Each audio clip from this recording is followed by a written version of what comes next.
નમસ્કાર દર્શક મિત્રો, રિયલ સમાચારમાં આપનું સ્વાગત છે। સમાચારોની શરૂઆત કરતા પહેલા એક નજર કરીએ આજના મુખ્ય સમાચારો પર।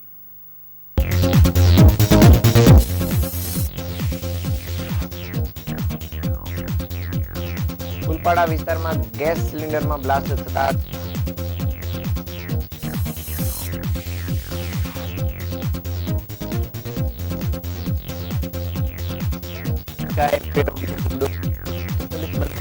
દબાણો હટાવાયા।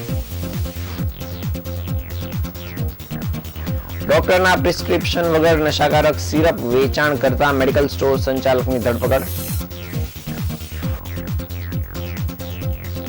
સુરતમાં 2 દિવસથી ગુમ બાળકનો મૃતદેહ ખાડીમાંથી મળ્યો। રમતા રમતા ગટરમાં ખાબક્યા હોવાની આશંકા। પીપોદરા જીઆઈડીસીમાં પેપર ટ્યુબ બનાવતી કંપનીમાં લાગી આગ।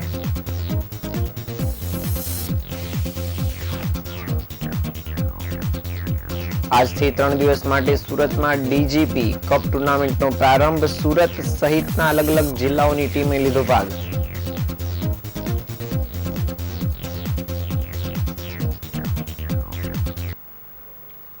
સમાચાર વિગતે જોઈએ। સુરતના ફૂલપાડા વિસ્તારમાં કૃષ્ણા કોમ્પ્લેક્સના બીજા માળે એક 15 બાય 15ની રૂમમાં ગેસ લીકેજ થયા બાદ બ્લાસ્ટ થતા 7 લોકો દાઝ્યા હતા। આ તમામને તાત્કાલિક સ્મીમેર હોસ્પિટલમાં ખસેડવામાં આવ્યા હતા। જોકે ત્યારબાદ તેમને ખાનગી હોસ્પિટલમાં વધુ સારવાર માટે ખસેડાયા છે। ફૂલપાડા વિસ્તારમાં આવેલ કૃષ્ણા કોમ્પ્લેક્સના બીજા માળે એક 15 બાય 15ની રૂમ આવેલી છે। તેમાં 10 જેટલા યુવાનો દ્વારા કેટરર્સ માટે જમવાનું બનાવવામાં આવી રહ્યું હતું। 2 ચૂલા પર આ કામગીરી કરવામાં આવી રહી હતી। આ રૂમમાં 3 જેટલા ગેસ સિલિન્ડર હતા, જે પૈકી એક ગેસ સિલિન્ડર લીકેજ થતો અને દરમિયાન કોઈ પણ લાઇટરથી ગેસ સળગાવવાનો પ્રયાસ કરવામાં આવ્યો તે દરમિયાન બ્લાસ્ટ થઈ ગયો હતો। ગેસ સિલિન્ડર લીકેજ થયા બાદ બ્લાસ્ટ થવાના કારણે લાઇટરથી ચૂલો સળગાવનાર યુવાન વધુ દાઝી ગયો હતો, જ્યારે અન્ય 6 યુવાનોને આ આગના પગલે દાઝી ગયા હતા। કુલ 7 જેટલા યુવાનો દાઝ્યા હોવાનું સામે આવ્યું છે અને ગેસ સિલિન્ડર બ્લાસ્ટ થવાના કારણે રૂમના દરવાજા અને બારી પણ તૂટી ગયા હતા। ઘટના અંગે ફાયર વિભાગની જાણ કરવામાં આવતા ફાયર વિભાગની ટીમ પણ ઘટનાસ્થળે દોડી આવી હતી અને યુવાઓનો બચાવ કરી તેમને તાત્કાલિક સ્મીમેર હોસ્પિટલ ખાતે લઈ જવામાં આવ્યા હતા, જે બાદ વધુ સારવાર માટે તમામ યુવાનોને કિરણ હોસ્પિટલમાં ખસેડવામાં આવ્યા છે। આ સાથે જ લાઇટરથી ચૂલો સળગાવનાર યુવાનની હાલત ગંભીર હોવાનું જાણવા મળ્યું છે।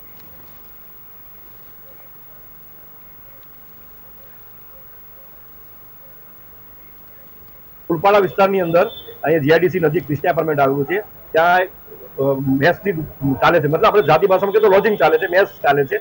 ત્યાં અસંખ્ય લોકો દૂર દૂરથી અહીંયા જમવા માટે આવતા હોય છે। અહીંયા અમુક લોકો જમવાનું બનાવે છે અને લોકો જમે છે અને આવી ગેરકાયદેસર પ્રવૃત્તિમાં આગ લાગી, એમાં 6 થી 7 લોકો ગંભીર રીતે દાઝી ગયા છે। મેં આગળ પણ રજૂઆત કરી છે। આરોગ્ય ખાતું જે છે આપણું સુરતનું આરોગ્ય ખાતું, એ મોટી મોટી હોટલોમાં ચેકિંગ ધરતું હોય છે। દિવાળીની સિઝન હોય, તહેવારોની સિઝન હોય, ત્યારે મોટા મોટા તહેવારો પર એ લોકોને હેરાન કરતા, પણ આવી જે જગ્યા હોય છે એમાં આરોગ્ય અધિકારી નથી ચેકિંગ ધરતા, નથી કોઈ પોલીસ વાળા અહીંયા ચેકિંગ કરવા આવતા કે ભાઈ આ કઈ પ્રકારની પ્રવૃત્તિ થઈ રહી છે। આજે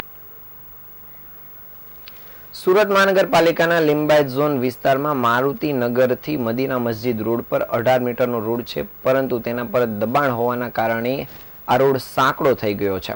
લાંબા સમયથી ફરિયાદ હતી, પરંતુ તેના પરથી દબાણ દૂર કરવાની કામગીરી થતી ન હતી। આ વિસ્તારમાં માથાભારે તત્વો દબાણ કરતા હોવાથી પાલિકાએ પોલીસ બંદોબસ્ત સાથે રાખીને આજરોજ દબાણ દૂર કરવાની કામગીરી કરી હતી।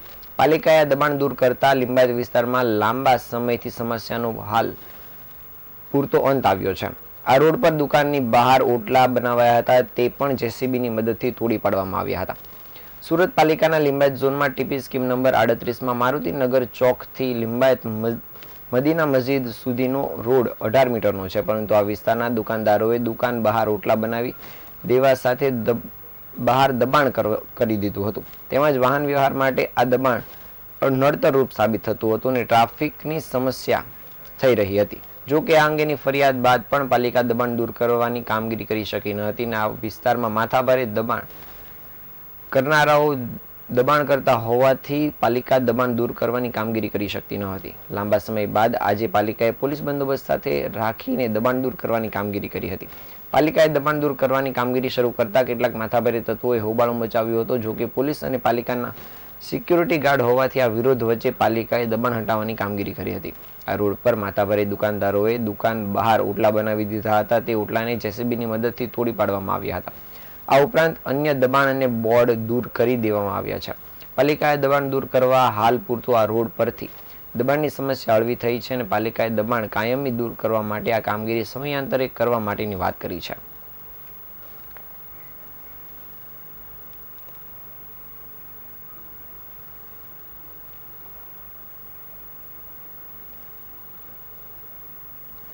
સુરતમાં ડોક્ટરના પ્રિસ્ક્રિપ્શન વગર નશાકારક સિરપનું વેચાણ કરતા મેડિકલ સ્ટોર ઉપર ફૂડ એન્ડ ડ્રગ્સ વિભાગને સાથે રાખીને સ્પેશિયલ ઓપરેશન ગ્રુપ દ્વારા કાર્યવાહી કરવામાં આવી છે. વિસ્તારમાં રાજ મેડિકલ સ્ટોર નામના મેડિકલ સ્ટોર ઉપર ટ્રેપ ગોઠવી ડમી ગ્રાહક મોકલી પોલીસે સંચાલકની ધરપકડ કરી છે.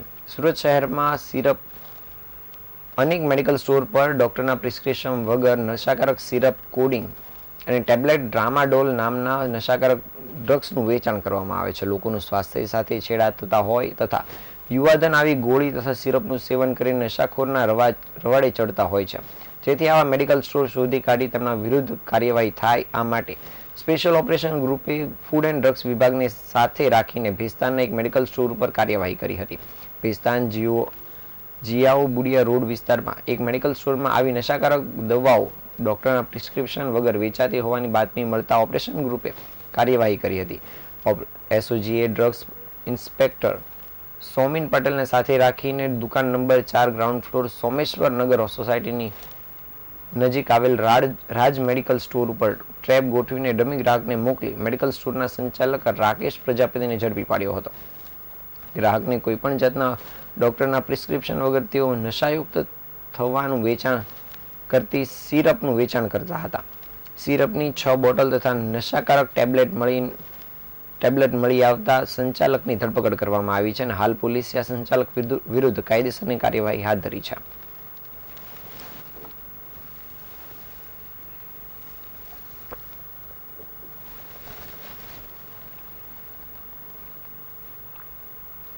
સુરતના સચિનમાં તલંગપુર ગામમાં સોમવારે સાંજે 2 વર્ષીય બાળક રમતા રમતા ગુમ થઈ ગયો હતો. બાદમાં સાંજે ઘર નજીક ગટરની ખાડીમાંથી બાળકની લાશ મળી આવતા ચકચાર મચી જવા પામી હતી. ફાયર વિભાગે ગટરની ખાડીમાં 24 કલાક સુધી જેસીબી સહિતના સાધનોથી શોધખોળ કરી હતી અને અંતે બાળકની લાશ મળી આવી હતી. મૂળ ઓરિસ્સાના વતની અને સચિનમાં તલંગપુર ગામમાં આવેલ પ્રાથમિક શાળા પાસે મનોજ ગોડ પરિવાર સાથે રહેતો હતો. પરિવારમાં પત્ની અને એકનું એક 2 વર્ષીય પુત્ર શુભમ છે. મનોજ સંચા ખાતામાં કામ કરે છે અને શુભમ સોમવારે સાંજે ઘર નજીક બોલથી રમતો હતો. બાદમાં બાળક નહીં દેખાતા તેમના પરિવાર અને આજુબાજુના લોકો ચિંતાતુર થઈને શોધખોળ શરૂ કરી હતી. બાળકની શોધખોળ કરવા છતાં કોઈ ભાર ન મળતા તેમણે પોલીસનો સંપર્ક કર્યો હતો. બાળક ન મળતા શંકા ગઈ હતી કે બાળક નજીકમાં આવેલ ગટરની ખાડીમાં પડી ગયો હોવાની શક્યતા છે. જેથી ફાયર બ્રિગેડની જાણ થતાં ફાયર બ્રિગેડ પણ ઘટના સ્થળે દોડી આવી હતી અને મોડી સાંજ સુધી શોધતા પણ બાળક મળ્યું ન હતું. બાદમાં આજે વહેલી સવારે ફાયર જવાનો ફરી ત્યાં જઈને શોધખોળ કરી હતી અને બાદમાં જેસીબી મશીન વડે ખાડીમાં શોધખોળ શરૂ કરવામાં આવી હતી. જોકે સાંજે બાળકનો મૃતદેહ ખાડીમાંથી મળી આવ્યો હતો, જેને કારણે પરિવારમાં શોકનો માહોલ છવાઈ ગયો હતો. આ અંગે સચિન જીઆઈડીસી પોલીસે પણ નોંધ લઈને તપાસ કામગીરી શરૂ કરી છે.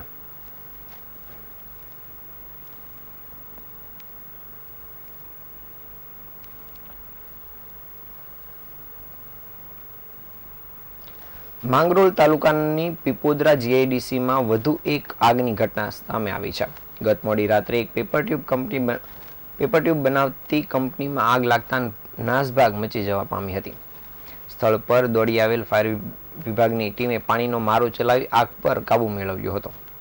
5 થી 6 કલાકના અંતરે સુરત જિલ્લાના માંગરોળ તાલુકાની પીપોદરા જીઆઈડીસીમાં વધુ એક આગની ઘટના સામે આવી છે.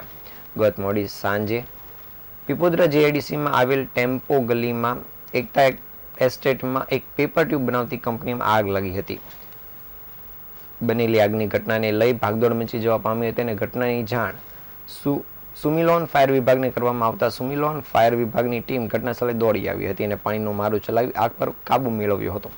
કયા કારણોસર આગ લાગી છે તે હજુ જાણવા મળ્યું નથી, પરંતુ આગની ઘટનાને કારણે પેપર ટ્યુબ કંપનીના સંચાલકને આર્થિક નુકસાની વેઠવાનો વારો આવ્યો છે.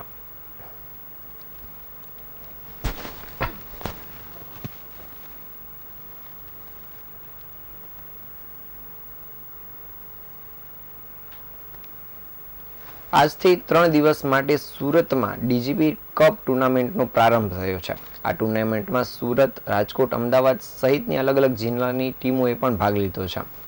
કાયદા વ્યવસ્થાની સ્થિતિ જાળવવાની સાથે સાથે પોલીસ જવાનોની કાર્યક્ષમતા વધે તે હેતુથી ખાસ વિવિધ રમતોની સ્પર્ધાનું પણ સુરત પોલીસ તંત્ર તેમજ ડીજીપી પોલીસ તંત્ર દ્વારા આયોજન કરવામાં આવે છે.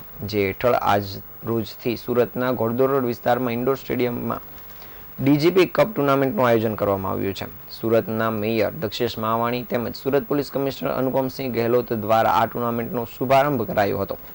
ટુર્નામેન્ટ સૌથી પહેલા તમામ ખેલાડીઓએ પારદર્શિતા જાળવાય તે માટે શપથ લેવડાવવામાં આવ્યા હતા. જે આ ટુર્નામેન્ટમાં વોલીબોલના રમતમાં પુરુષો અને મહિલાઓની ટીમોએ પણ ભાગ લીધો હતો.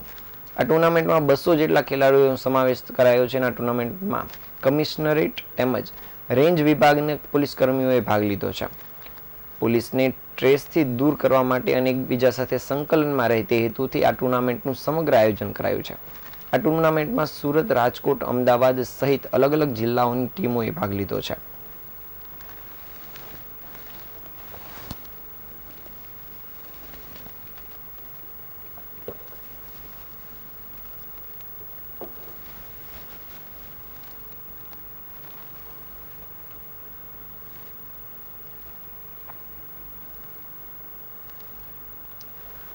સુરત શહેર પોલીસ દ્વારા જુદા જુદા ગુનાઓ દરમિયાન પકડી પાડવામાં આવેલ દારૂના જથ્થાને કોર્ટની મંજૂરી બાદ આજરોજ નાશ કરવાની પ્રક્રિયા હાથ ધરવામાં આવી હતી.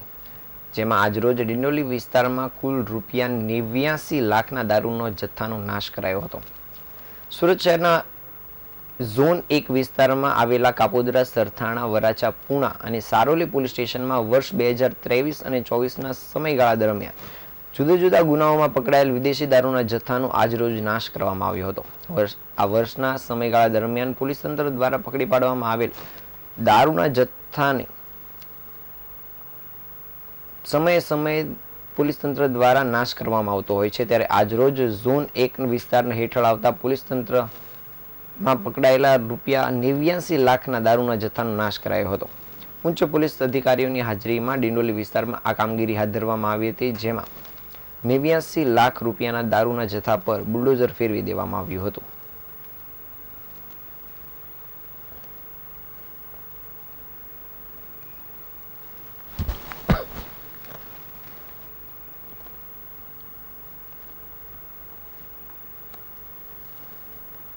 પાછોતરા વરસાદને કારણે શેરડીના ખેતરોમાં પાણી રહેવાને કારણે શેરડીની કાપણી મોડી શરૂ થઈ હતી. જેના કારણે ગુજરાતમાં સૌથી વધુ ભાવ આપતી ગણદેવી સુગર ફેક્ટરી પણ 15 દિવસ મોડી શરૂ થઈ છે. જોકે પાછોતરા વરસાદને કારણે શેરડીના ઉત્પાદન ઉપર અસર થઈ છે. તેમ છતાં આ વર્ષે 9.80% રિકવરી સાથે ખેડૂતોને સારા ભાવ આપવાની આશા ગણદેવી સુગર ફેક્ટરી સેવી રહી છે. નવસારી જિલ્લાના ડાંગર અને શેરડી મુખ્ય પાકો છે. જેમાં પણ શેરડી ઓછી મહેનતે સારી આવક આપે છે.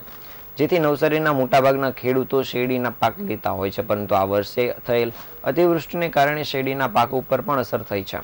જેમાં ઓક્ટોબર મહિનામાં શેરડીની કાપણી શરૂ થાય ત્યારે પણ પડેલા ભારે વરસાદને કારણે ગણદેવી સુગર ફેક્ટરી શેરડીની કાપણી કરાવી શકી ન હતી. જેથી સુગર ફેક્ટરી નવેમ્બરના પ્રારંભને બદલે 15 દિવસ મોડી શરૂ થવાની નોબત આવી છે. બીજી તરફ સતત વરસાદને કારણે શેરડી જે ઊંચાઈ પડવી જોઈએ તે પકડી શકી નથી અને શેરડીનો સાંઠો પણ પતલો રહેતા તેના ઉત્પાદન પર મોટી અસર થઈ છે.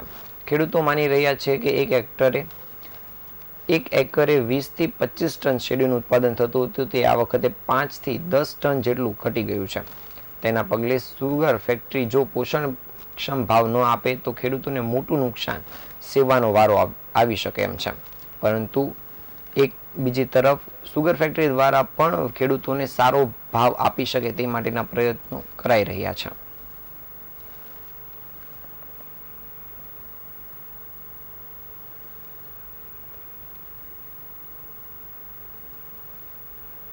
સોશિયલ મીડિયા આજે યુવાનો માટે એક મસ્તીનું સાધન બની ગયું છે. ઓનલાઈન ફ્રેન્ડશિપ અને ડેટિંગ એપની મદદથી જીવનસાથી મેળવવાની ઈચ્છા ધરાવતા લોકો માટે લાલબત્તી સમાન કિસ્સાઓ અવારનવાર સામે આવતા હોય છે.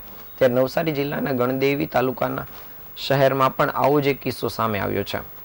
સોશિયલ મીડિયા ઉપર આજે ફ્રેન્ડશિપ અને ચેટિંગ કરવી એ કોઈ નવાઈની વાત નથી, પરંતુ સોશિયલ મીડિયાના માધ્યમથી કરવામાં આવેલો પ્રેમ વિનાશ પણ નોતરી શકે છે.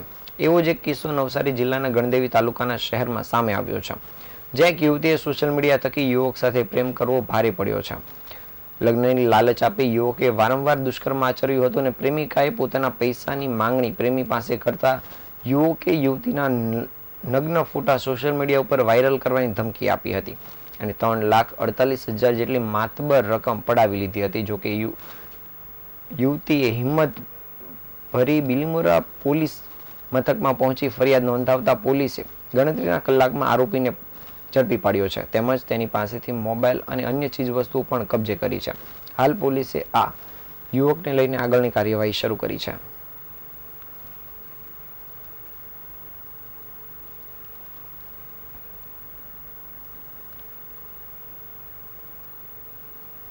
સમાચારના અંતે ફરી એકવાર નજર કરી આજના મુખ્ય સમાચાર ઉપર.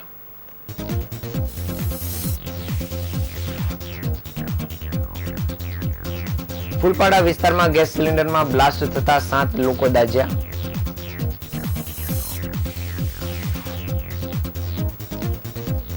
લિંબાયત ઝોનમાં દુકાન પર પાલિકાએ ફેરવ્યું બુલડોઝર, ચુસ્ત પોલીસ બંદોબસ્ત સાથે દબાણો હટાવાયા. ડોક્ટરના પ્રિસ્ક્રિપ્શન વગર નશાકારક સિરપ વેચતા મેડિકલ સ્ટોર સંચાલકની ધરપકડ. સુરતમાં 2 દિવસથી ગુમ બાળકનો મૃતદેહ ખાડીમાંથી મળ્યો. રમતા રમતા ગટરમાં ખાબક્યો હોવાની આશંકા. પીપોદરા જેઆઈડીસીમાં પેપર ટ્યુબ બનાવતી કંપનીમાં લાગી આગ.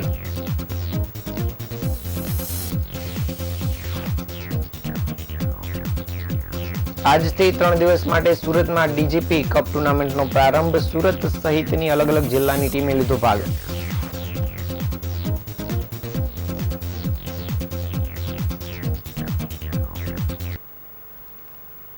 આ હતા અત્યાર સુધીના સમાચાર. નવા સમાચારો સાથે ફરી મળીશું. ત્યાં સુધી રજા આપશો. નમસ્કાર.